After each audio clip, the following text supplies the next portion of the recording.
Hey friends, it's Alex here, and before we begin, I wanted to let you know that I'll be giving out premium holographic stickers to each and every single listener that rates the podcast 5 stars wherever they're listening from now until the end of February.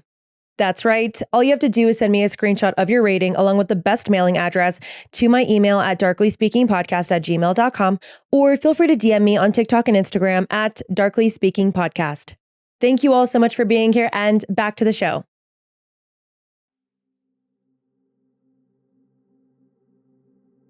There are places everyone has been and almost no one remembers clearly. Hallways between destinations, offices you pass through for meetings you barely recall, waiting areas, corridors, stairwells, spaces designed to move you along, not invite you to stay.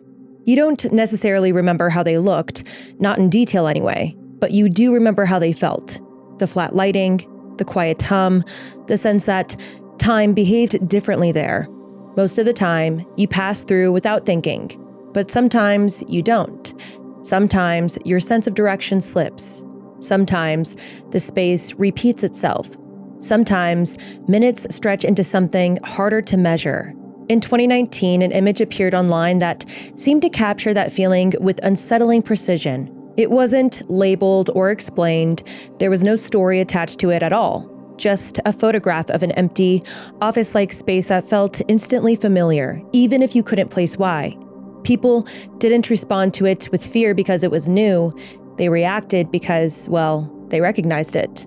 That image became known as the Backrooms, not as a single location, but as an idea. A way of describing liminal spaces, those in-between environments that exist outside of normal navigation, outside the flow of how buildings are meant to function. In the mythology that followed, people didn't enter the backrooms on purpose. They slipped out of alignment with reality itself, a concept often described as no clipping, not a method, but a metaphor, a way of explaining what it feels like when something familiar suddenly stops making sense. Visually, the backrooms are often associated with repetitive office-like interiors and artificial lighting, but the imagery was never the point. The unease comes from sameness, from repetition, from the absence of anything that tells you where you are or where you're supposed to go. As the image spread, the idea grew. Online forums, creepypasta stories, and YouTube videos expanded the concept into a shared mythology. Over time, its visual language even seeped into mainstream culture, influencing shows like Severance and inspiring a film adaptation now in development by A24.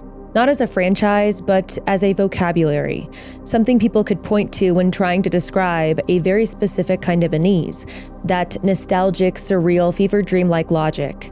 For years, the original image seemed to be a mystery. There was no confirmed source, no verified location, no clear explanation. But in 2024, that changed, at least partially. A researcher digging through the Wayback Machine, which is a sort of digital archive that preserves snapshots of the internet, traced the image back to a Hobbytown store in Oshkosh, Wisconsin. The photograph appears to show the store's rear quarters, which is literally its backrooms, which has once been a part of a furniture store called Roner's in the 1970s. In the early 2000s, that Hobbytown location was being renovated into a children's racetrack, and the images were likely uploaded around 2002 as part of a blog post documenting the process. Almost every other photo from that post was corrupted, leaving only these empty fluorescent-lit backroom shots intact, and with them a lingering question. Did the story come first, or did the explanation follow because the image already felt real? Welcome back to an all-new episode of Darkly Speaking. My name is Alex Kern, and tonight we're stepping into the backrooms, the mythology, the levels, and the real-world stories where people found themselves caught inside spaces that felt like a fever dream, wrong, disorienting, and downright terrifying. So, ready or not, let's begin.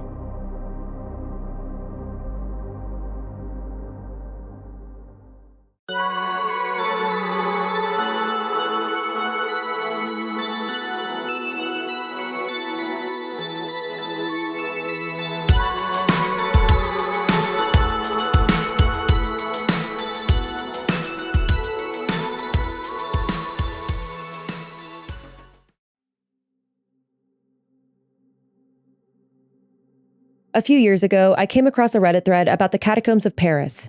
Beneath the city lies a vast, roughly 280-kilometer network of underground limestone quarries transformed in the late 18th century into an ossuary to house the remains of approximately 6 million people. Located primarily beneath the 14th arrondissement, the catacombs were created to relieve severely overcrowded cemeteries and prevent structural collapse above ground. Today, they're also a macabre tourist attraction. But at their core, they form a true underground labyrinth of tunnels where people have, in fact, gotten lost. As I was doing what most of us do, falling down one rabbit hole after another, I came across a piece of mysterious found footage tied to the catacombs. The video appears to be shot from a handheld camcorder, following a lone person moving through narrow, uneven corridors. For much of the footage, the only sounds are footsteps echoing off stone and the man's own breathing, which grows faster and more strained as he moves deeper underground.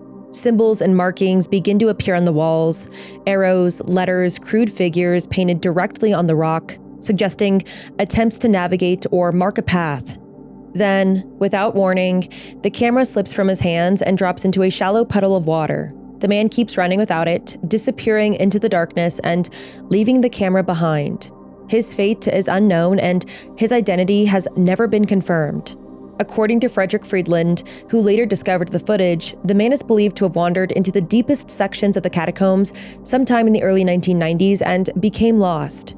Years later, while exploring yet another online discussion about the Catacombs of Paris, the video resurfaced, circulating once again among people drawn to the stories of places that swallow those who misstep.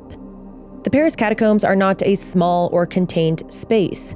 They stretch for hundreds of kilometers beneath the city, branching into intersections, dead ends, and forgotten passages that extend far beyond the areas open to the public. It's a place where orientation fails easily, where light disappears quickly, and where rescue is never guaranteed. For me, this is the purest form of nightmare fuel. The idea of being alone, disoriented, and trapped in a place with no clear exit and no one else close enough to hear you call out taps directly into the same fear at the heart of the Backrooms. This isn't just an abstract concept or an internet invention. There are real stories of people slipping into forgotten liminal spaces and not being found in time. And sometimes those spaces aren't underground at all, but hidden in plain sight, inside buildings designed to feel safe, familiar, and controlled. That's where the story of Bruce Johnston begins. Bruce Johnston was 80 years old and going about an ordinary day. On the morning of May 17, 2022, he entered a commercial high-rise in Brisbane's Central Business District to meet with his accountant. He moved through the lobby, took the elevator to the 4th floor, and spoke briefly with the receptionist, asking if he could use the bathroom. It was a building that was open to the public, or at least partially accessible, the kind of place people pass through every day without stopping to think about how it works or what exists just beyond the areas meant for them. Nothing about Bruce's movements suggested risk. Nothing about his behavior stood out. What mattered wasn't what he did, but where he ended up.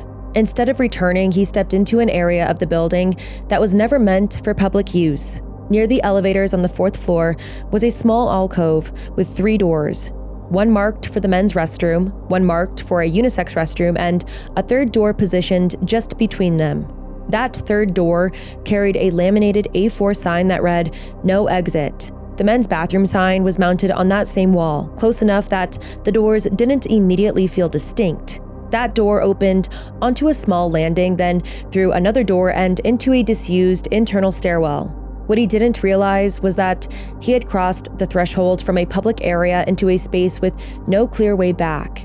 Inside the stairwell, the space narrowed and curved downward, 11 steps to a mid-landing, followed by another 14 steps that ended at a plasterboard wall where the former connection to level 3 had been sealed years earlier.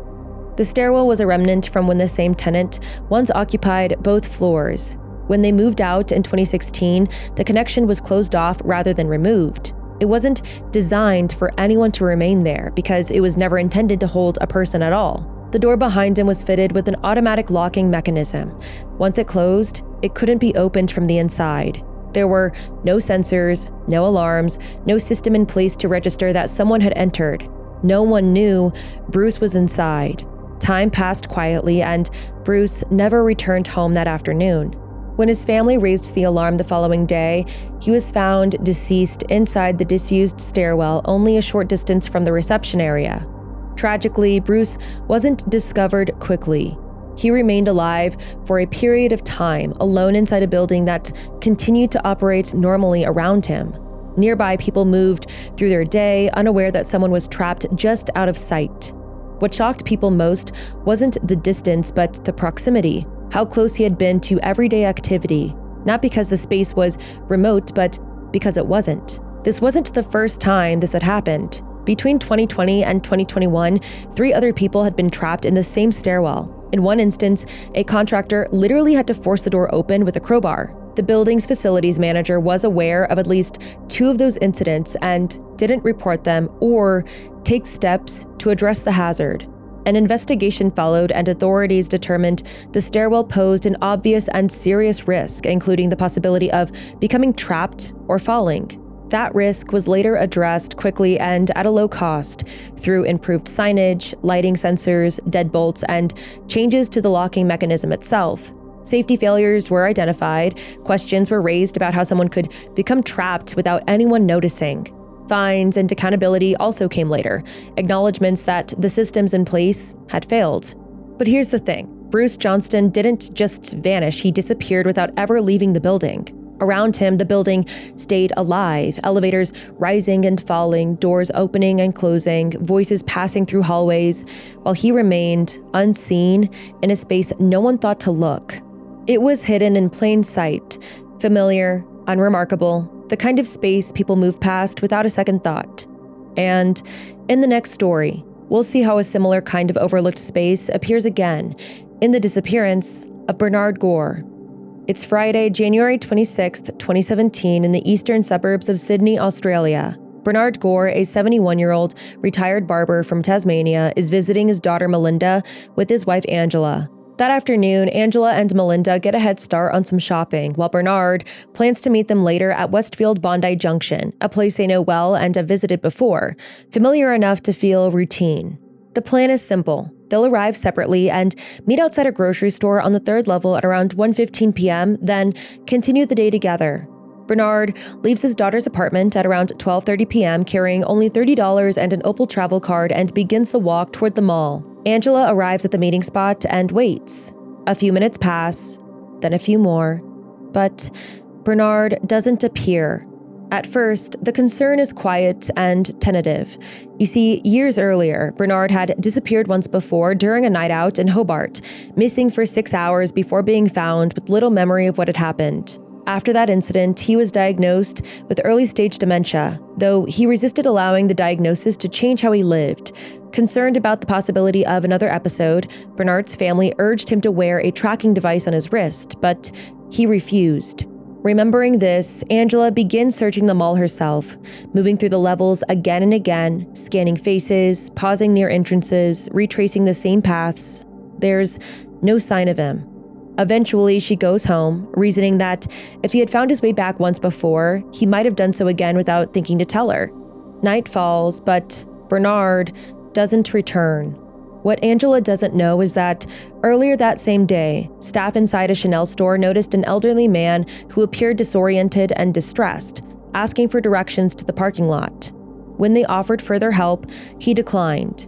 Concerned, they reported the interaction to mall security and suggested reviewing the CCTV footage. The initial review fell short. Of course, whether the footage was examined incompletely or not at all remains unclear, but a closer look would have shown Bernard walking through a 4th-floor fire escape door and the door forcing shut behind him. When Bernard's family later filed a missing person report, their failure to thoroughly review the CCTV led investigators to conclude that Bernard had never made it to the mall at all. Despite the family's insistence that he had gone to the mall, police were unconvinced he had ever been there. So instead of searching the shopping center itself, officers focused on surrounding streets, nearby train stations, and bus stops, operating on the belief that Bernard had wandered away from the mall entirely. Weeks passed while the center continued to operate as normal. Thousands of people moving through its corridors each day, unaware that Bernard had never left the building. Nearly 3 weeks later, during a routine monthly check, a mall employee opened a fire escape door tucked into a corner of the complex. Behind the Chanel store, sat just out of view and was easy to miss unless you already knew it was there. Inside, Bernard Gore was found slumped forward in a semi-kneeling position beside a chair investigators believe he may have been sitting in before collapsing. Beyond that door was a labyrinth, a vast internal service area of the mall, a concrete world sealed off from public view, lit by fluorescent lights that cast a flat, unchanging glow across bare floors and unfinished walls. The sound from the shopping center above, voices, music, footsteps, didn't carry down here. The labyrinth of corridors stretched on in long, disorienting lines, bending and intersecting without clear markers, part of a structure never intended to be navigated by the public or even really anyone at all. Even staff sometimes referred to this internal network as the Backrooms, a place that felt detached from the mall above it, as though it existed beside reality rather than within it. It was a place compared to Purgatory itself. Evidence suggests Bernard may have remained alive there for a week or more, trapped in the stairwell with no mobile reception, limited light, and no clear indication of which direction led out. An autopsy later confirmed that there was no foul play and no injuries to his body. He merely died trying to find his way out. When his family learned where he had been this entire time, shock gave way to anger and then to grief. His son later said Bernard had died just meters from where he was meant to meet his wife, and that all it would have taken was for someone to open the door. In the weeks that followed, a young journalist entered the stairwell to better understand what Bernard may have experienced. Inside, there was no mobile reception and only 2 possible ways out, either down 6 flights of stairs to the basement or up through the roof, neither clearly marked, neither offering any real sense of escape. It became clear just how disorienting and unforgiving the space was, a maze hidden beneath a building walked by thousands every day. Bondi Junction worker said he had believed security was meant to regularly inspect the area where Bernard was found, though whether those inspections actually took place remained unclear. Either way, it became impossible to dismiss that Bernard was not the first person to become trapped in Bondi Junction. The year before Bernard disappeared, Loretta Feeney and her mother, Ann Galvin, are at Bondi Junction on Boxing Day. It's a public holiday typically celebrated on December 26th or the first business day after Christmas. The mall parking lot is packed and loud, the line for the elevator stretching far longer than either of them wants to wait, so they decide to head for the stairs instead.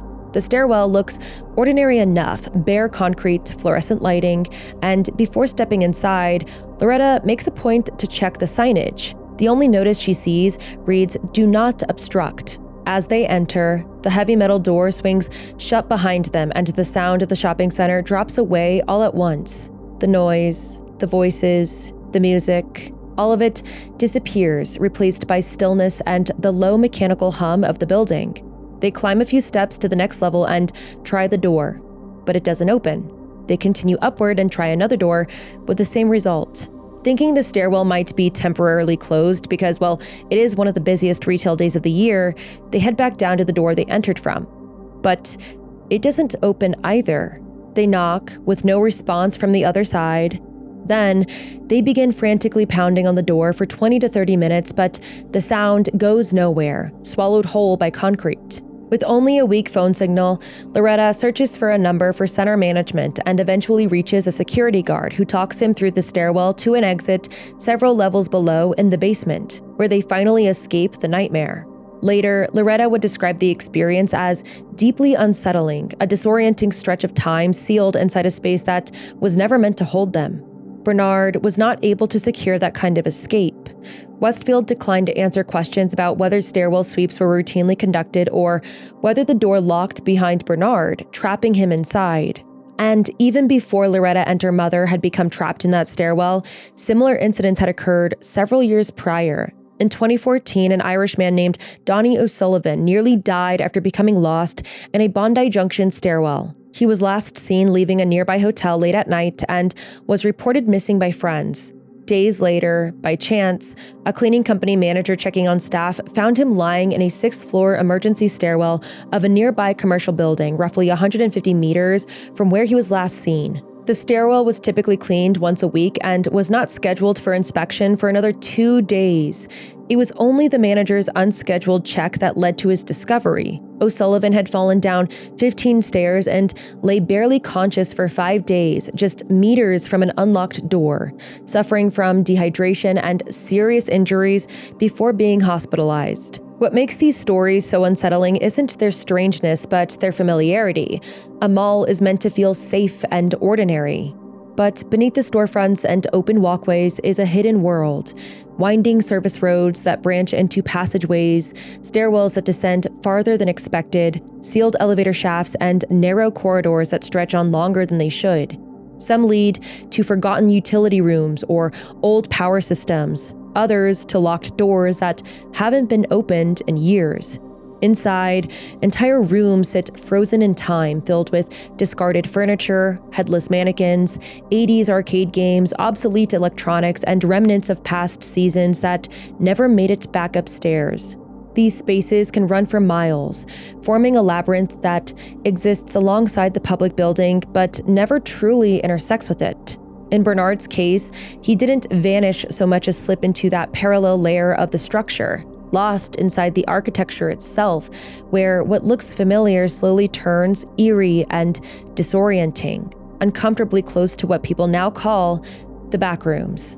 In Backrooms lore, the space is described as existing just outside known reality, a place where time doesn't behave reliably and something hostile is always implied to be lurking nearby, even when nothing is visible. The guides written within this mythology read more like warnings, meant to prepare someone for what they might face if they ever found themselves there. Across nearly every version of the story, there are no documented escapes, and it's unclear whether the Backrooms ever truly end. According to the framework, people don't enter the Backrooms intentionally. They arrive by no-clipping out of reality, slipping through a fault in the world itself. There is no reliable method, no way to force it, and no guaranteed entrance. Accounts often describe small warning signs beforehand, like walls that feel slightly wrong in abandoned buildings, doors that seem misplaced, stairwells that don't line up the way they should, objects that appear subtly corrupted or out of place. Others describe a physical sensation just before crossing over, static in the air, a low buzzing beneath the skin, a sudden unshakable sense that something isn't right. But even then, the odds are described as impossibly small. Some people search for years and never succeed, while others stumble into the Backrooms without trying at all. But if someone does cross over, the lore suggests they usually arrive in level 0, though there are rare reports of people waking up deeper inside the system. The advice given to newcomers is blunt and repetitive, as if learned the hard way. Don't panic, because panic leads to noise and mistakes. Observe your surroundings carefully. Accept that this place may be permanent, and above all, don't attempt to escape. Within the mythology, trying to leave only leads to more dangerous areas because there are no exits, only transitions. No one has ever officially made it back. What we now recognize as Backrooms mythology wasn't created by a single author, but built over time through collaborative online spaces like the Backrooms Wiki and related forums. It's a shared attempt to describe what might happen if someone became trapped inside a liminal space, those in-between environments that feel familiar yet subtly wrong. The system of levels isn't meant as instruction or encouragement, but as a way to impose order on something chaotic, to map a place that resists explanation. Within that lore, the first environment most people encounter is known as Level 0, often called the lobby. It's described as the place where people wake up, a nonlinear space resembling the backrooms of a retail outlet, visually tied to the original image that first surfaced online. Yellowed wallpaper lines the walls, the carpet feels damp underfoot, fluorescent lights flicker, buzz, or fall silent without warning. At first glance, the room appears uniform and endlessly repeating, yet no two spaces are ever exactly the same. Level 0 does not behave like the real world. Walking in a straight line can return you to where you started. Retracing your steps may take you somewhere entirely different. Navigation becomes unreliable. Compasses and GPS don't work, and radio communication, if it exists at all, is distorted and unstable. The environment is completely still and devoid of life. There are no confirmed reports of other humans and no verified presence of entities. Presumed deaths in level 0 are attributed not to violence but to dehydration, starvation, psychological trauma, and sensory deprivation, yet no bodies have ever been recovered. If something appears human, the lore is explicit. It is not. People who describe experiences in level 0 often report the same patterns. The hum of the lights grows louder, then cuts out entirely. Doors and staircases appear where none existed before. A strong sense of déjà vu sets in.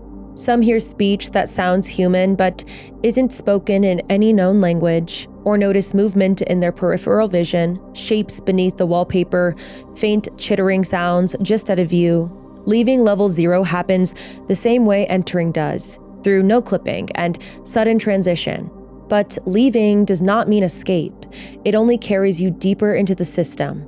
Beyond level 0 is level 1, often described as the most habitable area of the Backrooms. It resembles a vast warehouse with concrete floors and walls, exposed rebar, and a low-hanging fog with no clear source. Unlike level 0, electricity exists here, as does a water supply, making survival possible under the right conditions. The fog condenses into puddles in inconsistent locations, and the space itself is far larger, filled with staircases, elevators, isolated rooms, and long corridors. Supply crates appear and disappear throughout level 1 without warning. Some contain useful items like food, almond water, batteries, tarps, clothing, medical supplies, even weapons. Others hold objects that feel wrong rather than helpful. Car parts, boxes of crayons, used syringes, partially burned paper, loose change, bundles of human hair, live mice, or mice left catatonic after unknown injections. These crates are valuable but dangerous, and the lore repeatedly cautions against approaching them without care. Environmental anomalies are common. Crude drawings appear on walls with no clear origin and may change or vanish when not observed. Lighting failures happen suddenly, and when the lights do go out, supplies may disappear and hostile entities may emerge. Entities in level 1 tend to avoid light and large groups and rarely attack together. Survival advice emphasizes carrying a reliable light source and sleeping while physically holding essential items, as if even brief vulnerability can be exploited. Continued wandering eventually leads to level 2, an infinite network of maintenance tunnels. Euclidean in structure but endless in scale. The tunnels vary in size and design, their original purpose unclear. Entities here are more overtly dangerous. Giant death moths are reported, along with smilers identified by their reflective eyes and teeth. Smilers are generally hostile, and maintaining eye contact is considered to be the best defense. By the time someone reaches level 2, the desire to escape is overwhelming, but escape is no longer considered possible. The implication becomes unavoidable. You are stuck. And beyond this point, there are still 998 levels remaining. Some even say there are an infinite amount of levels. Within the mythology, the level system exists to categorize environments, share survival information, and impose order on a space that fundamentally lacks it. As the levels deepen, the environments grow more deadly, and the chance of survival drops sharply. Some of the most dangerous levels described in the lore aren't presented as places to explore, but as warnings meant to be taken seriously. One is known as Run for Your Life, a 6-mile stretch that resembles a hospital corridor lit by red emergency lights and filled with blaring alarms that never shut off. Survival there depends entirely on motion. Stopping, hesitating, or losing awareness is treated as a mistake people don't recover from. The level is said to be heavily populated by hostile entities such as hounds and skin stealers, leaving no space to hide and no margin for error. Another is Barnaby's Fun Emporium, an abandoned 1980s-era party restaurant locked in a state of forced cheer. Bright colors, cartoon decor, and familiar entertainment spaces remain intact, but nothing behaves as it should. Logic breaks down quickly. A hostile animatronic mascot named Barnaby moves freely through the space, impervious to weapons and impossible to disable, turning what should feel playful into something persistently threatening. Then there's level 389. This level operates less like an environment and more like a system of rules imposed by a single controlling presence. Survival depends on compliance. Participants are forced into structured games where failure, refusal, or attempts to cheat result in punishment. Even success doesn't guarantee release, as some accounts describe hidden sublevels that prolong the experience rather than bring it to an end. The entities associated with these levels are described with the same warning first tone. Partygoers are fast, intelligent, yellow humanoid figures capable of converting humans into more of their own kind, most commonly encountered in spaces deceptively labeled as playful or safe. Skin stealers are known for mimicking human appearance and speech to lure people closer, and accounts suggest they adapt over time, becoming harder to recognize. Hounds are among the most frequently reported threats, fast, aggressive, and difficult to evade, often requiring bright lights as the only reliable deterrent. Then there's Barnaby, the animatronic figure tied to Barnaby's Fun Emporium, who's described to be impervious to weapons and impossible to disable, while the dollmaker remains confined to level 389, manipulating survivors through controlled games rather than direct pursuit. And it's important to pause here and be clear. This is mythology, a fictional framework, a way of giving language and shape to an idea. But the more unsettling question isn't whether the backrooms are real, it's why these warnings feel so intuitive, why people recognize these spaces instantly, and why the idea feels familiar the moment it's described. Long hallways, stairwells, the kind of in-between spaces we pass through without thinking, whether in malls or hospitals. Bruce Johnston and Bernard Gore was lost in a place the outside world wasn't watching at all, somewhere no one thought to check, where no one realized they were still there. But what happens when someone goes missing while under care, inside a space that is constantly monitored, carefully staffed, and built to keep people safe? The circumstances may change, but the risk remains. Hospitals are built to be monitored spaces, large, complex structures threaded with long corridors, fluorescent lighting, restricted access points, and overlapping systems meant to keep people accounted for at all times. Even in environments this busy, the expectation is simple. Someone is always watching, someone is always checking in. And in 2013, at San Francisco General Hospital, that expectation failed.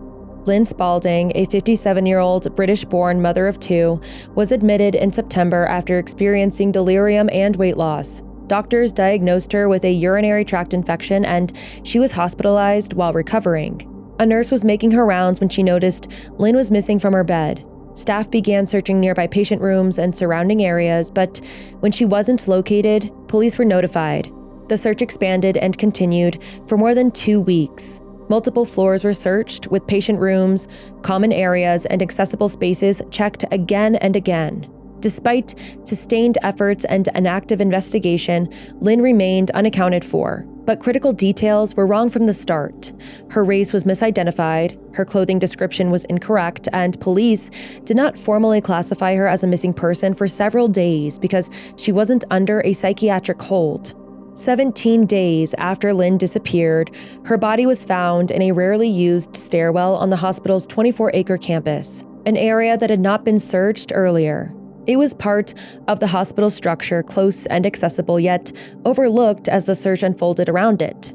By the time she was discovered, her body was moderately decomposed, making the exact time and date of death difficult to determine, and her cause of death was dehydration. Lynn Spalding was in the hospital the entire time. People were looking for her, nurses were working their shifts, the building was staffed, lit, and active, and still, she wasn't found. Her story shows how a place built for care, with help around every corner, can quietly become isolating. How being physically close to help doesn't mean help can reach you, and how a person can fade from awareness even while surrounded by it. Similar to Bruce and Bernard's story, what really unsettles me isn't just the architecture, but the experience of being inside a space like that. The confusion, the warped sense of time, the awareness of being awake and conscious while no one knows where you are. That feeling, more than the walls or the stairwells themselves, is the point. What comes next isn't really about buildings at all, but about what it feels like to be lost inside a liminal reality, slipping into the same fever dream logic at the heart of the backrooms.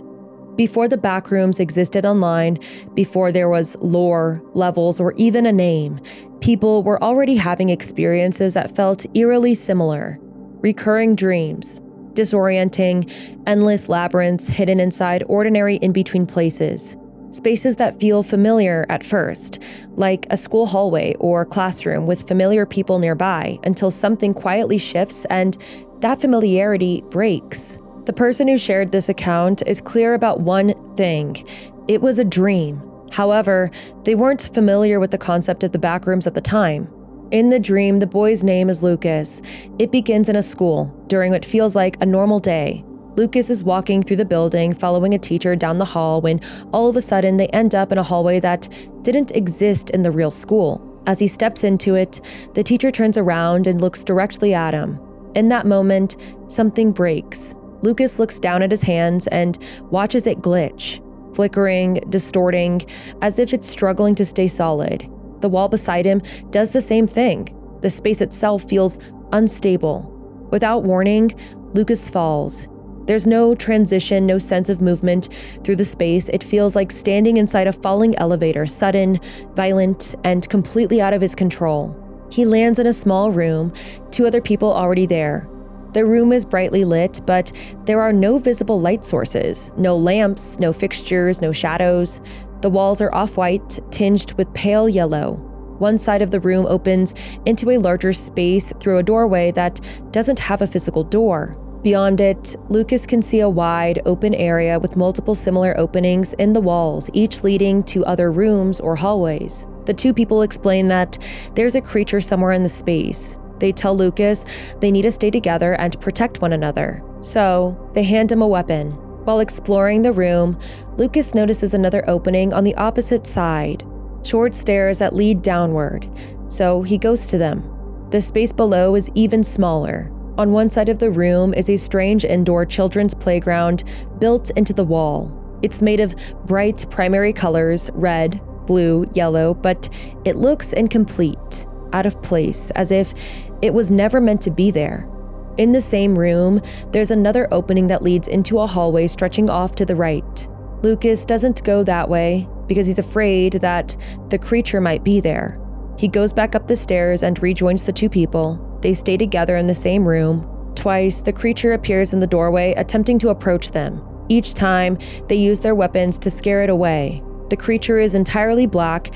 It has 2 round, wide eyes. Its shape isn't clearly defined, somewhat human-like, but not fully human. Lucas describes it as glitch-like, as if it's made of visual noise or distortion rather than a solid form. At some point, Lucas falls again. When he regains awareness, he's back in the same strange area of the school where the dream began.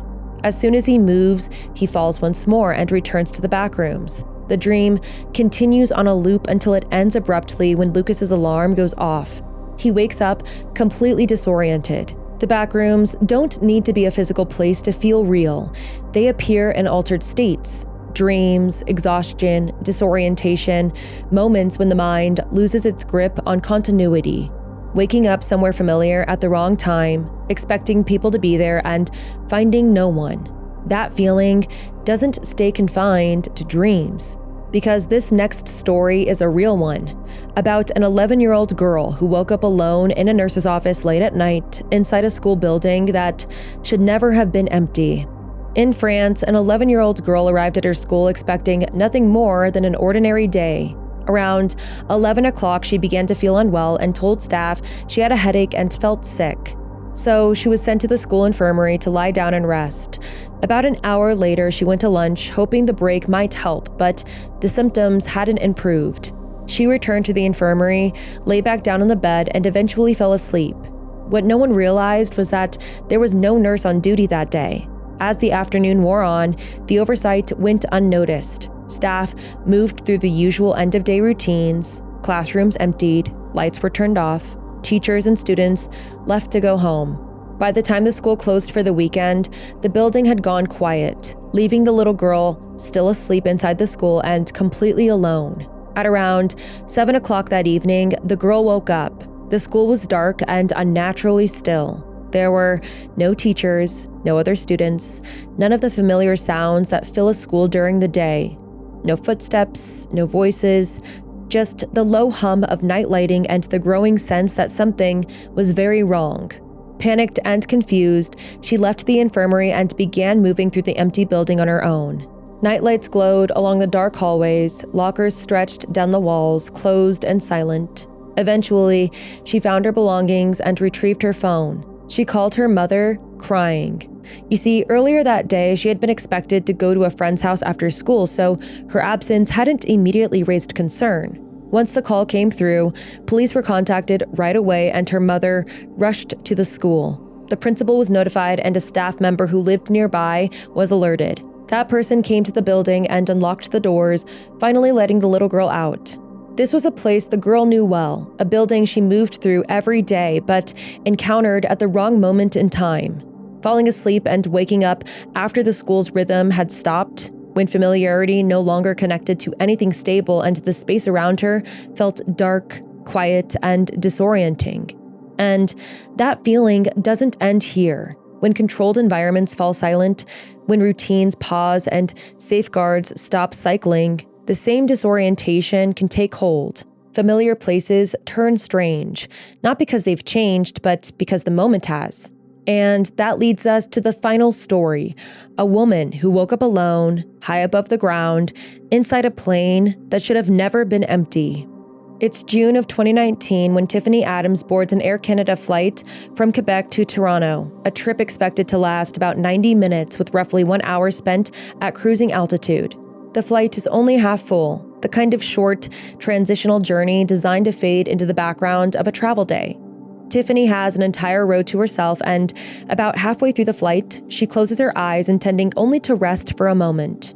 The last thing she clearly remembers is the familiar chime signaling the seatbelt sign has been turned off.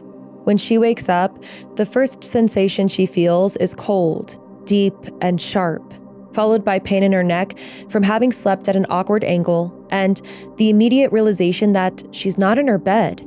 The cabin around her is nearly pitch black. As she shifts, cold plastic presses against her face, and she recognizes the airplane window, its surface icy to the touch. Sitting upright, she looks around and understands all at once that she is still on the plane, but completely alone. There are no other passengers, no flight attendants, no movement at all. She looks out the window and sees only a dark tarmac, with airport lights glowing far off in the distance. The aircraft is parked well away from the main terminal, isolated and silent. For a moment, Tiffany tries to convince herself that this has to be a nightmare. This is just a bad dream that she needs to wake up from now. But her body contradicts that hope. The cold metal seatbelt against her skin, the stiff fabric of the seat pressing against her legs, the dry recycled air burning slightly in her throat, and the silence surrounding her where the only thing she can hear is her own breathing. She checks her phone and sees the battery is down to 1%. There is no way to charge it. The plane has been powered off. She sends a short message to a friend explaining that she's woken up alone on a plane. Then, the phone dies. Relying on emergency procedures she's heard countless times before, Tiffany makes her way toward the front of the aircraft and tries to open the door near the cockpit, but it's too dark to read the instructions. She can feel the handle, the lever, the small window, but can't tell what action would be safe. So she follows the wall forward until she reaches the cockpit. The door is open, the space inside faintly lit by moonlight coming through the windshields. The controls and switches only heighten her fear of making a mistake that could damage the aircraft, but inside the cockpit, she finds a flashlight. Using it, she locates a large exit door and manages to open it, only to be met with a dangerous 50-foot drop straight down to the pavement below. She doesn't attempt to climb down. Instead, she begins screaming and waving the flashlight into the darkness. Eventually, a luggage cart operator notices her and alerts others, bringing help to the plane and getting Tiffany down safely.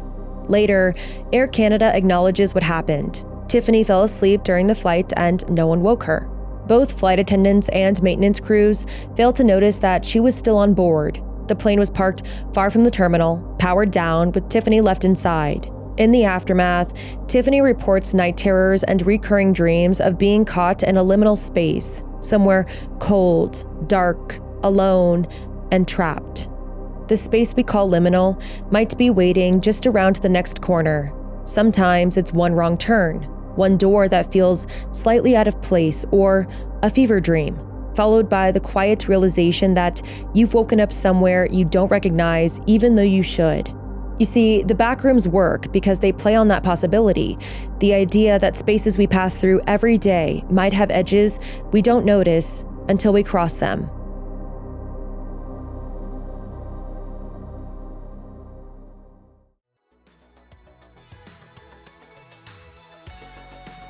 If this world stuck with you, I encourage you to explore the Backrooms wiki. The lore is vast, constantly evolving, and built almost entirely by the community, layer by layer, level by level. Thank you so much for being here, and until next time, try not to no-clip out of reality.